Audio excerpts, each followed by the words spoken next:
There is a moment in relationship that nobody warns you about. When the person you fell in love with becomes a project that you are trying to fix. When intimacy gets replaced by evaluation. When connection becomes correction. When every conversation turns into a performance review. When you are both the manager and the employee. You stop loving them, you start managing them. And neither of you even realize it's happening. So I need you to think about something for a second. When was the last time you looked at your partner and just appreciated them exactly as they are, without mentally cataloging all the things that they need to work on? When was the last time a conversation with them didn't involve you trying to change something about how they think, feel, or behave? If you can't remember, then what I'm about to tell you is going to hit hard, because you have stopped being their partner and you have become their manager. And management is the death of intimacy every single time. Remember when we talked about becoming roommates without noticing? Well, this is how it happens. It starts when you turn the relationship into performance improvement plan and forget that you are supposed to be choosing each other, not fixing each other. So by the end of this video, you will understand exactly when and how love became management. And more importantly, whether you can still find your way back to actually loving someone instead of trying to optimize them. Now let me tell you about Catherine and Andrew. They had been together nine years, yes, and married for 6 of those. And when Catherine called to book a session, the first thing she said, it was something that I have heard in different variations, probably 1,000 times. She said, I love him, but I'm exhausted. So when they came in and sat down across from me, I asked them both to describe their relationship in one sentence, just one sentence. Whatever came to their mind first. Andrew went first and he said that we are working on things. Not we are happy, not we are struggling, not even we are disconnected. He said working on things. Like their relationship was a project with milestones and deliverables and quarterly reviews. And I turned to Catherine and asked her the same question, and she paused for a long time before the final answer, and her answer was astonishing. She said that I feel like his life coach more than his wife.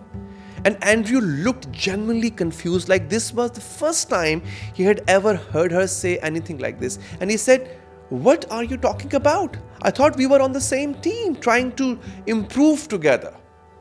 And that's when I knew he thought working on things and improving together was what partnership looked like.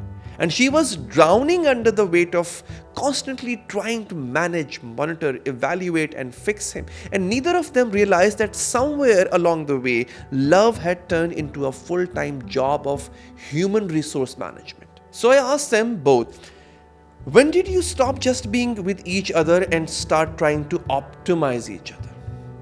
Neither of them could answer, neither.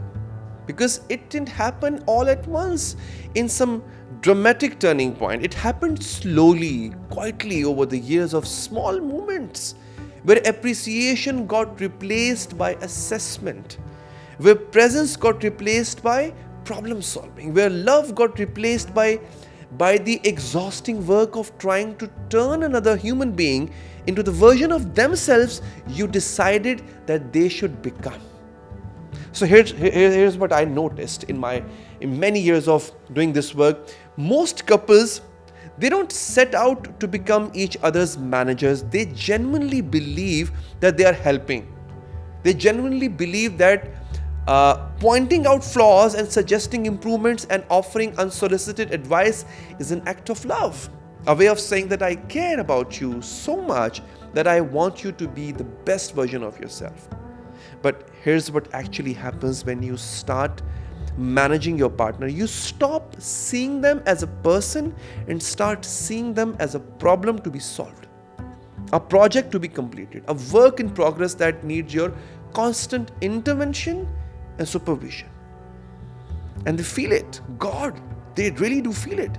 They feel the weight of your constant evaluation, the exhaustion of never being enough, the soul-crushing experience of being loved conditionally, loved not for who they are, but for who they might become if they just followed your advice, took your suggestions, implemented your feedback, became the person you have decided that they should be. So Catherine told me something about during the session that I think about all the time. I think about it. She said, I realized I haven't complimented him in months, maybe longer, because I'm so focused on what needs to be fixed that I have completely forgotten to notice what's already beautiful about him. And Andrew, to his credit, he said something equally devastating. I feel like I am failing an exam. I didn't know I was taking that exam, by the way. And every time I think I have finally passed, she adds another requirement that I didn't see coming. And that's what management does to love. It turns it into a performance evaluation where the standards keep changing and the finish line keeps moving. The goalpost is changing and nobody ever feels good enough. What this look like in real life? And here's how you know love has turned into a management in your relationship. Pattern number 1. You have become a walking suggestion box. Every conversation includes some version of have you thought about, or maybe you should, or I think it would be better if you can't just listen anymore without immediately moving into fix it mode. And you genuinely don't understand why your partner gets defensive when you're just trying to help. Except it's not help, it's management. It's management disguised as concern, and they can feel the difference even if they can't articulate it. I had a client named Jessica who told me with tears streaming down her face, she said, I realized I haven't had a single conversation with my husband in the last year where I didn't offer some kind of advice or connection or suggestion about how he could do something differently, and now he barely talks to me at all. And I don't blame him. So there is a pattern. You are keeping score without realizing that you know exactly how many times you have done the dishes this weekend compared to how many times they have done it.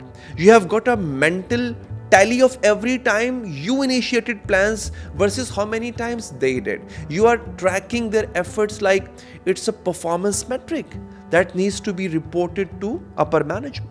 And here's the thing. You are not doing it to be petty or controlling. You're doing it because something along the way, the relationship stopped being about connection and started being about equity and fairness and making sure nobody's getting away with doing less than their share. The psychologist Harriet Lerner talks about this in her work on relationship dynamics, that how couples get trapped in what she calls the pursuit of fairness, where they are so focused on making sure everything is equal and balanced that they forget relationships aren't supposed to be transactional. They are supposed to be generous, messy, imperfect. Imperfect exchanges where sometimes you give more and sometimes they give more. And it doesn't have to be balanced out perfectly every single week. But when love becomes management, generosity dies. Because managers don't give freely, they allocate resources based on performance and return on investment. Pattern number 3. Affection has become coordination that, you don't say I love you anymore without some kind of qualifier attached to it. I love you, but I wish you would. I love you even though you this. And physical affection only happens when they have met your standards. When they have done something that warrants reward, when they have earned your approval. So this is what happens when you stop being a partner and become a manager. Love becomes a compensation package tied to performance metrics, and your partner learns very quickly that your affection isn't about them, it's about their output, their behavior, their ability to meet your ever-shifting expectations. I had a client named Michael, and he said something that still haunts me. He said, she only touches me when I have done something she approves of, and I have started to feel like a dog being trained with treats, and I hate it. I hate that feeling. I have started performing for her affection instead of just receiving it, because I matter to her, And that's devastating. Then comes pattern number 4. You can't accept them as they are. Every time they do something, you are mentally comparing it to how you would have done it. And if it doesn't match your standards, you feel this almost compulsive need to correct them, improve them, show them the better way. And you tell yourself that it's because you care, because you want them to succeed, because you are trying to help them grow. But what you are actually doing is that sending them the message over and over again that who they are right now in this moment, and it's not enough. They are not enough. The existential psychologist Rollo May wrote about this, how love requires what he called the courage to affirm the other, which means accepting them as they fundamentally are, not as you wish they would become. And how most people are too terrified to do that because it means giving up control, giving up the fantasy that you can't mold them into your ideal partner. So when you manage someone, you're always trying to change them. And that's the whole point of management, to improve performance, to optimize outcomes, to transform raw material into finished product. But when you love someone, really love someone, you have to be willing to let them be exactly who they are, flawed, imperfect, and sometimes I would say middlely different from who you would, how you would do things, and trust that they are enough. They have always been enough. They don't need your constant intervention to be worthy of your love. Then comes another pattern 5. Your partner has stopped sharing with you, that they don't tell you about the things that they struggle with. They don't bring up their fears, their dreams, their failures, because they have learned that every time they are vulnerable with you, it becomes an opportunity for you to analyze, advise, correct, and trying to fix it. So they have stopped being vulnerable. And you wonder that why you feel so disconnected. And you blame them for not opening up, but the truth is they did open up repeatedly. Even every time they did, you turned their vulnerability into a problem that needed your management. And eventually they just stopped. The attachment researcher Sue Johnson talks about this in her work on emotionally focused therapy, EFT. That how couples get stuck in these patterns where one person pursues with criticism disguised as help, and the other person withdraws into protective silence, and how both of them are actually just desperately trying to connect, but they are doing it in ways that push each other further apart. Pattern number 6. You have forgotten how to just be together. Every moment together has to be productive for you, meaningful, optimized.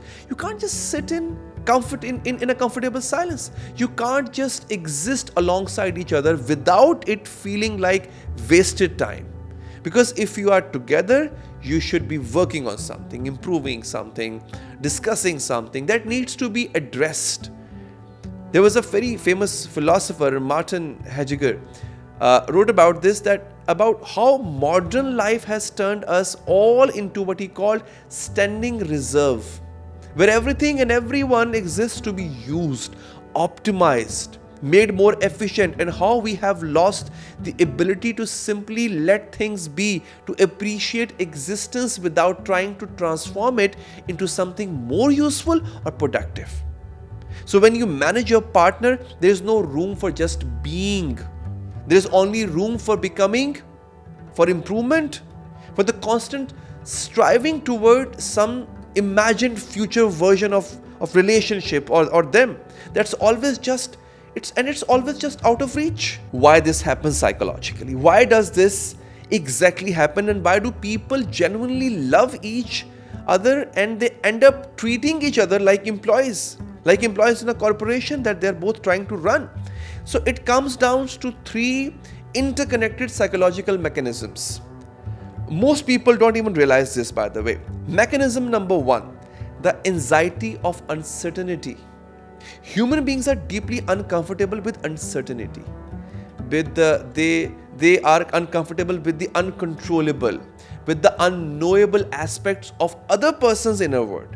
And one way we try to manage that discomfort is by attempting to control and predict the people closest to us. So when you manage your partner, you are essentially trying to reduce your own anxiety about whether they'll become in ways that feel safe and predictable to you. If you can't just get them to follow your advice, then implement your suggestions, become the person you need them to be. Then maybe, just maybe, you won't have to sit with the terrifying reality that they are separate person with their own will and you can't actually control them. The psychologist Nancy McWilliams writes about this, about how much of what we call helping or supporting our partners is actually an attempt to manage our own anxiety by controlling their behavior. And how the more anxious we are, the more controlling we become, and the more controlling we become, the more our partner resists, and which makes us more anxious, by the way, which makes us more controlling, and in this vicious cycle that eventually everything gets dissolved and destroys the relationship. Mechanism number 2, the projection of unlived life. So this is something Carl Jung wrote extensively about, how we project onto our partners all the unrealized potential we see in ourselves, all the things we wish we had become or done or achieved, and then we try to live through them by pushing them to become what we never became. So when you're constantly managing your partner, constantly pushing them to do better, do more, achieve more, it's worth asking yourself, whose life are you actually trying to optimize? Theirs or yours? Are you trying to help them grow? Or are you trying to fix the parts of yourself you have given up on by turning them into your self-improvement project? Mechanism number 3, the terror of intimacy. And here's the most uncomfortable truth. Sometimes we manage our partners because actual intimacy, the kind where you see them fully and let them see you completely with no agenda, no fixing, no controlling, it's absolutely terrifying. Real intimacy means accepting that you can't control them and they might hurt you, that they might not become who you need them to be, that they might leave, that they might disappoint you. That loving them means risking being devastated by them. And management is a way to keep intimacy at arm's length. If you are constantly evaluating and correcting and improving them, you never have to just be vulnerable and present with who they actually are, because that would mean giving up the illusion of control. And for many people, that's more terrifying than being alone. The existential therapist Irvin Yalom wrote about this and about how we use control as a defense against what he called existential anxiety, the fundamental uncertainty of being human, the terror of knowing that the people we love are separate for us and we can't ultimately control whether they stay or they leave or they love us or they love us back. When you manage your partner, you are trying to build a fortress against that uncertainty. But that fortress becomes a prison, and eventually both of you are trapped in it. So the lie that keeps you trapped, the ghost belief that keeps you locked in this pattern, is one of the most seductive and dangerous lies about love. If I really love them, I should help them become the best version of themselves. So let me be very clear about something. There is a difference between supporting someone's growth and managing their life. And most people confuse the two because our culture has taught us that love means constant improvement and that caring about someone means never accepting them as they are. The real partnership is about pushing each other to be better, do more, achieve more. This is what we believe. But here's what that belief actually creates a relationship where nobody ever feels good enough, where love becomes conditional on performance, where intimacy dies because you are both so busy trying to become the people you think you should be, that you never get to just Be who you actually are. So the poet Rainer Maria wrote in a letter that's been quoted so many times, it has become a cliche, but it's actually profoundly true. Said, love consists in this, that two solitudes protect and border and salute each other. And notice what he didn't say. He didn't say love consists in two people constantly trying to improve each other, optimize each other, fix each other. He said love is about protecting each other's solitude, their separateness, their fundamental right to be who they are without you intervening. When you love someone, really love them, you have to be willing to let them make choices you wouldn't make. Live in ways you wouldn't live. Struggle with the things you could easily fix for them. Because the alternative, managing them, controlling them, turning them into your project, that's not love. It's colonization, by the way. You're not helping them become the best version of themselves. You're helping them because and to become the version of themselves you have decided is best. And those are not the same things. Please. Real love, the kind that actually sustains people over decades, require a kind of radical acceptance that most people find almost impossible. The acceptance that this person, exactly as they are right now, with all their flaws, with all their limitations and ways of being that drive you crazy, is enough. They are already enough. They don't need your management to be worthy of love, your love. And if you can't love them as they are, if your love is always conditional on them, changing, improving, becoming someone else, then what are you offering isn't love. It's a transaction, and nobody thrives in transactional relationship. They just survive in them. So what actually matters now? What do you do if you have realized that you have turned into your partner's manager instead of their lover? Here's the path back to the actual intimacy. If there is still time, then tonight, the radical acceptance exercise tonight you have to do. I want you to do something that's going to feel almost impossible. I want you to spend 1 hour with your partner where you don't offer a single piece of advice. Don't make a single suggestion. Don't correct anything they say or do.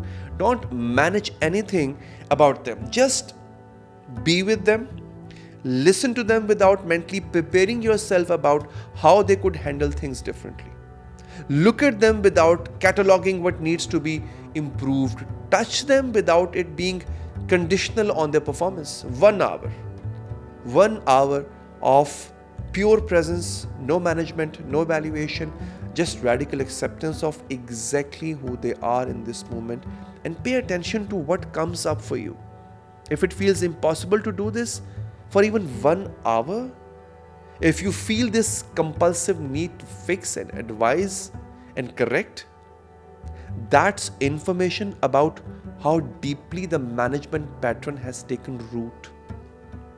And then coming on to the next one. This week, the appreciation inventory. Every single day this week, tell your partner one thing you genuinely appreciate about who they are, not what they do, and how they perform. Take, bro, again. Then comes this week, the appreciation inventory. Every single day this week, tell your partner one thing you genuinely appreciate about who they are, not what they do, and not how they perform, but who they fundamentally are as a person. And here's the hard part. It can't be something that also includes a suggestion for improvement. It can't be. It can't be, I appreciate that you're trying to be more organized, and speaking of which, because that's not appreciation. That's again management, and it is dressed up as a compliment. Just pure unconditional appreciation with no agenda attached to it. So this month, stop fixing. Start witnessing for the next 30 days Practice what the psychologist Carl Rogers called unconditional positive regard, which means when your partner comes to you with a problem or a struggle or a feeling, you don't immediately jump into fix it mode. You just witness them, you just hold space for them, you just let them know that they are seen and heard exactly as they are. This is going to be crucially difficult for you if you are used to being the manager, because your whole identity is probably wrapped up in being one of those problem fixers who makes things better, who optimizes, who improves. But here's the truth: most of the time people don't need you to fix them, they need you to see them, and those are completely different things. If nothing changes, the fundamental question, if after 90 days of genuinely trying to shift from management to love and nothing has changed, if you still can't stop evaluating and correcting and trying to improve your partner, then you need to ask this to yourself. Very uncomfortable question. Do you actually love this person, or do you love the idea of who they could become if they just followed your plan? Because if it's the second one, if you can't love them as they actually are, then most loving thing you can do is to let them go. Let them find someone who doesn't need them to be different to be worthy of love. And if your partner is the one who's been managing you, if you have been living under the weight of constant evaluation and criticism disguised as help, you have every right to say that I need you to love me as I am, or let me go. Because I can't keep trying to earn affection that should be freely given. I know this one hurts, because so many of you genuinely believe that managing your partner, offering constant feedback, trying to help them improve is an act of love, and it's hard to hear that it's actually killing the relationship. But think of it. Think about how you feel when someone is constantly evaluating you, constantly finding things that need to be fixed, constantly suggesting ways you could be better.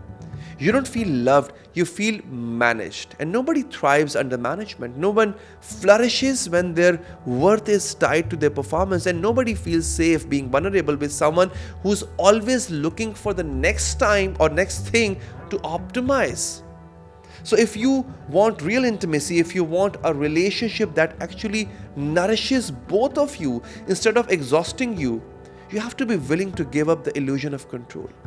Give up the need to fix and improve and manage, and learn to just love someone exactly as they are. Not as they could be, not as they should be, but just as they are.